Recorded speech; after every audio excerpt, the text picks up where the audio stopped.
months, and someone else has written this script for us. This script has not been written. We have the ability to write it. Politico. Hi, Governor. Thank you. You mentioned Vice President Pence and his assistants recently. The New York Times reported over the weekend that at one stage you were asked or told that if you wanted federal government help to get swabs, that you would have to ask President Trump himself and to thank him. My question is, was that the first and the only time you've ever gotten such a directive from the White House to personally request aid from the president, whether it was regard to the COVID emergencies or wildfire assistance? And did you think that that was an appropriate request? The better question was, is it true? The answer is it's not true. So the answer to your second and third question, or two questions, is that no one told me that. No one asked me that. So never came to me. There may have been a conversation, but it certainly didn't come to me.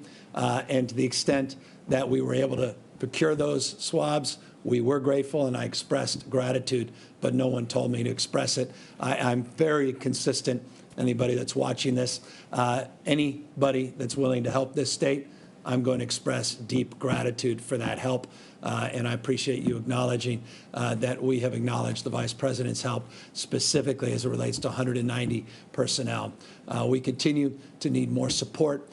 We need a national strategy, not just support here in the state. This nation needs more support on testing at a national level, and we continue to need more support on our efforts to contact trace, isolate, and quarantine individuals. And we certainly look forward to be able to complement those efforts if and when they materialize. Sophia Balog, SAC-B. Hi, Governor. Your administration initially said that for counties to get those attestations to reopen more quickly than the rest of the state, that they would need at least 15 contact tracers for every 100,000 residents. We reported last week that at least 17 of the counties that secured those attestations did not meet that threshold when they submitted their documentation. So I'm wondering, why did your administration decide to let them reopen without meeting that threshold? And are you planning to handle that threshold differently next time if, indeed numbers go back down and you're faced with a situation, a similar situation where counties want to reopen more quickly? Will you be handling that piece of it differently next time? Yeah, it's a wonderful opportunity because Dr. Galley and I were having a very robust conversation about this 2 hours ago. He's here, and he is principally on the front lines of this issue and this question, so better to get it directly from the source.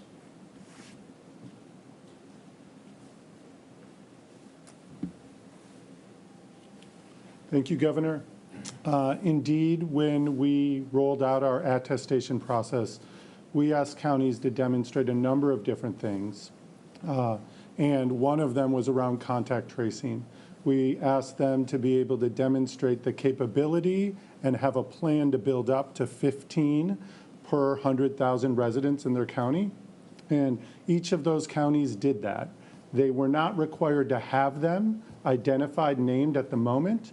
We knew that we were building up our contact tracing program, that we at that time had a lower number of cases being reported statewide, and that this was an opportunity to prepare around contact tracing, not necessarily to have it all there. So at that time, each county that attested to that variance process did indeed say that they had a plan, and a credible plan. We talked to many of the counties about those plans and verified that they could be done. We also knew that through state assistance and our redeployment of state staff, which we set a goal to have thousands of state staff ready to go support the counties, that we could help them get to that critical level. So indeed, at the time, maybe there were counties that didn't have those 15 per 100,000 named. We knew that they had a plan to get there and continue to work with those counties to meet those plans and go beyond that as the increased level of transmission requires. I should note, because of the trained cohort of contact tracers now in excess of 10,000, in the state. Phase 1, we look forward to training more in partnership with UCLA and UCSF. With a new platform that we have established. We also, and it connects the dot to the schools, as I mentioned last week, I'll reinforce it again today, we will be directing our contact tracers to partner with county health officials and what we refer to as LEEs. These are the local education administrators, to make sure that we are doing everything we can to make more robust the contact tracing efforts, particularly as it relates to school reopenings in the state. Samantha Young, Kaiser Health News. Governor, hi. I know you're not going to weigh in on specific bills, but I'm wondering how much of an appetite do you have for signing bills that are not COVID-related? Lawmakers have been asked to scale back their legislative packages, and your administration is obviously very busy with the COVID pandemic. If you could just shed some light on that. Yeah, no, I appreciate it. We're preparing for wildfire season. We were successful in getting PG&E out of bankruptcy. We worked to balance a $4.3 billion budget deficit. We're very pleased that we have some good revenue news that appears, at least for the moment, to be a little better than we had anticipated. We continue to be doing work all up and down this state in a myriad of different sectors, including putting out what we refer to as a NOFA for $600+ million to address the homeless crisis in the state. So we're not backing off on any of our responsibilities in this state. So I appreciate the spirit of your question, but no, my response is in the spirit of capacity. We have the capacity to do many different things, and there are many things we must attend to in this state and should, with some urgency, attend to. And I look forward to signing many bills that the legislature signs down, and we're working very collaboratively on a number of those bills that we think are of the highest priority in areas that are well defined as priorities in this state.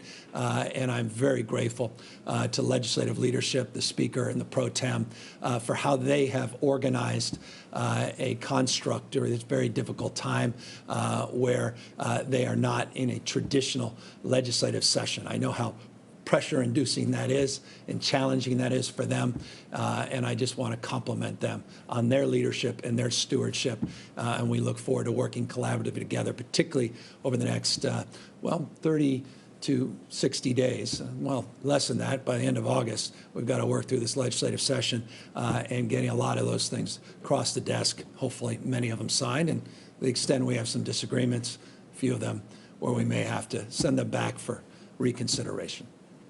Kim Tobin, NBC4. Hi, Governor. We have been talking about testing a lot here where we are in LA.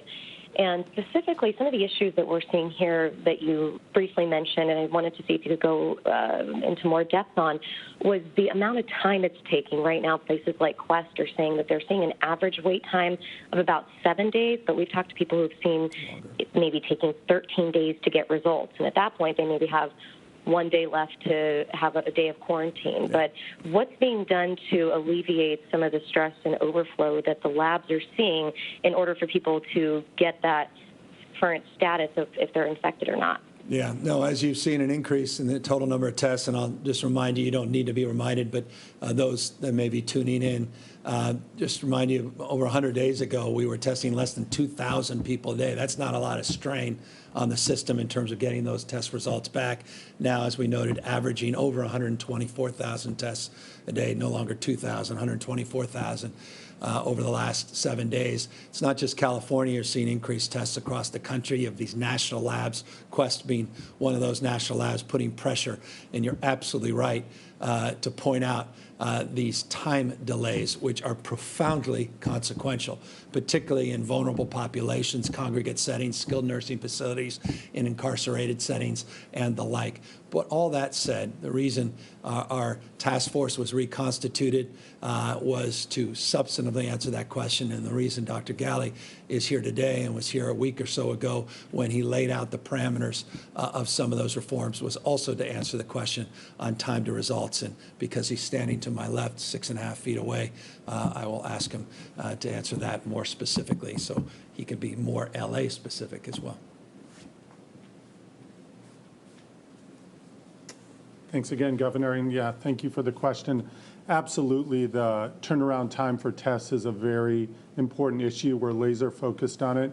That average of 7 days is probably a true average, but the range is some tests are coming back in 24 to 48 hours, those priority 1 or tier 1 testing, people in the hospital where the hospital doesn't themselves have their own high throughput instrument. They're sending it out to Quest, LabCorp, other labs, and they come back pretty quickly.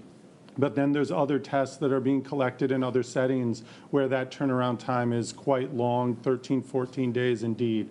And what California is doing through the new, testing task force 2.0, if you will, is really focusing on getting the collection sites on the one hand and matching them up with labs that can process those tests on the other hand more quickly. So instead of sending all of those tests, that increasing number of tests that the governor references, just to the same labs that we've always been working on, we'll continue to work with, we're exploring how to get those labs to other laboratories where they can be processed more quickly. So in some ways, it's matchmaking between where the tests are being collected and where the tests could be processed to bring down that test turnaround time.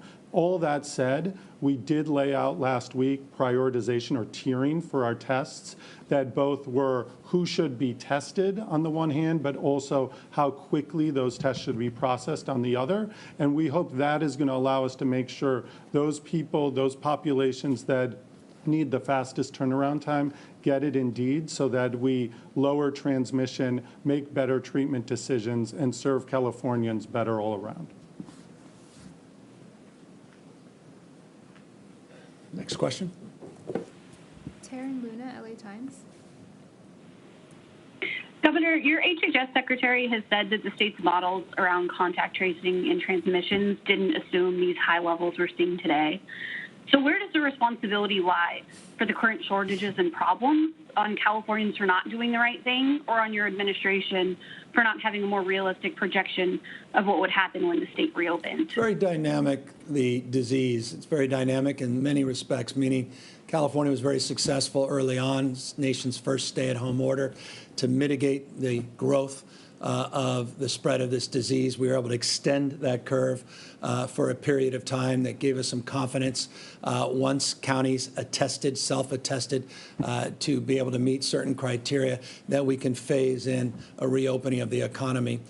We have on multiple occasions presented different models. In fact, so much so that we presented a tableau of models going back some time and opened up our data, the first in the nation to do machine-readable, downloadable data that people can mash up and they can work through their own criteria of thinking in order to establish a different framework of engagement as it relates to modeling. Because modeling broadly across the spectrum, not just here in the state of California, but all across the country, has one thing in common, and that is these models are iterative. They're constantly being updated.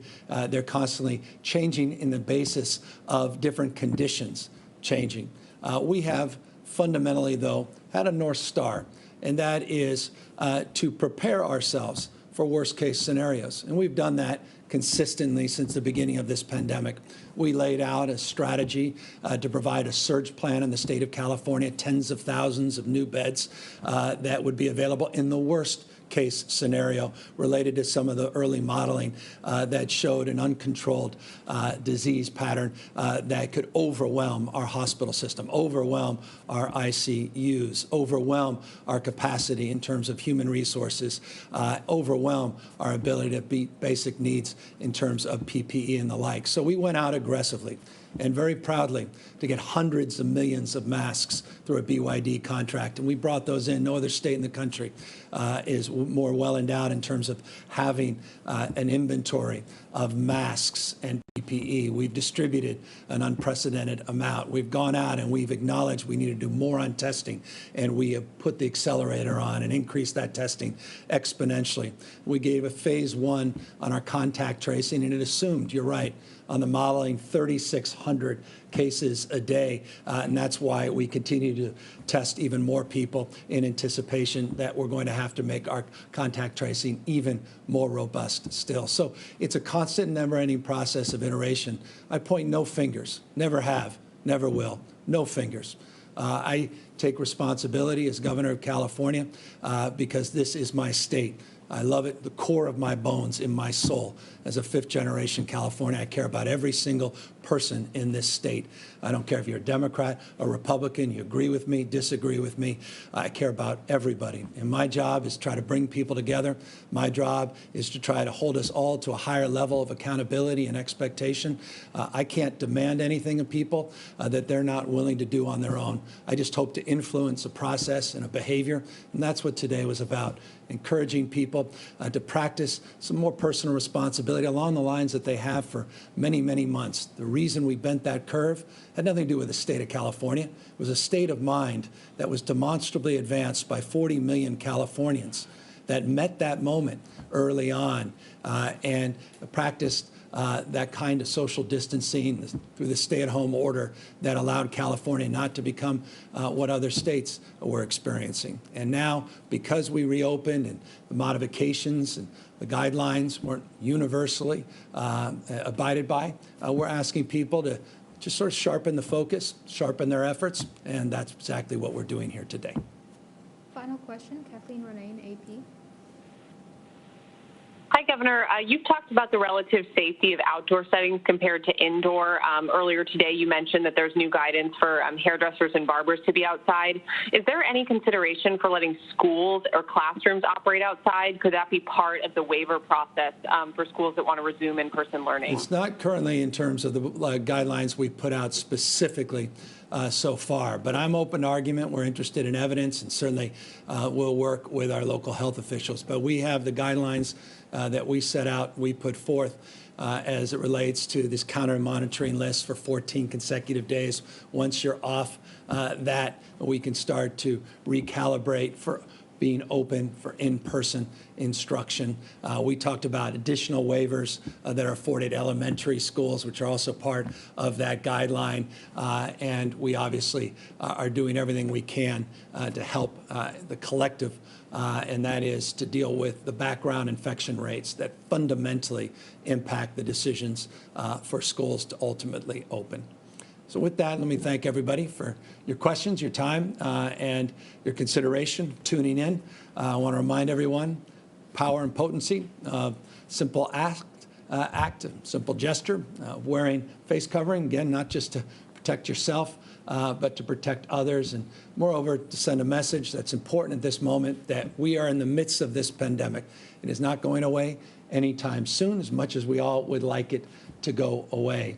And so the sooner we get back to practicing a little bit more personal responsibility in terms of the work we're all doing, in terms of physical distancing, in terms of not mixing with cohorts outside of our household and wearing face coverings. None of that easy, I recognize. And again, not admonishing everyone. I'm just encouraging everybody, the sooner we do that, sooner we can reopen these schools, sooner we can get back to some semblance of normalcy, sooner we can extinguish this virus. It will be extinguished, but it can be done on an accelerated time frame, and that's why I can't press upon you more. Please, please, please wear these face coverings. Take care, everybody.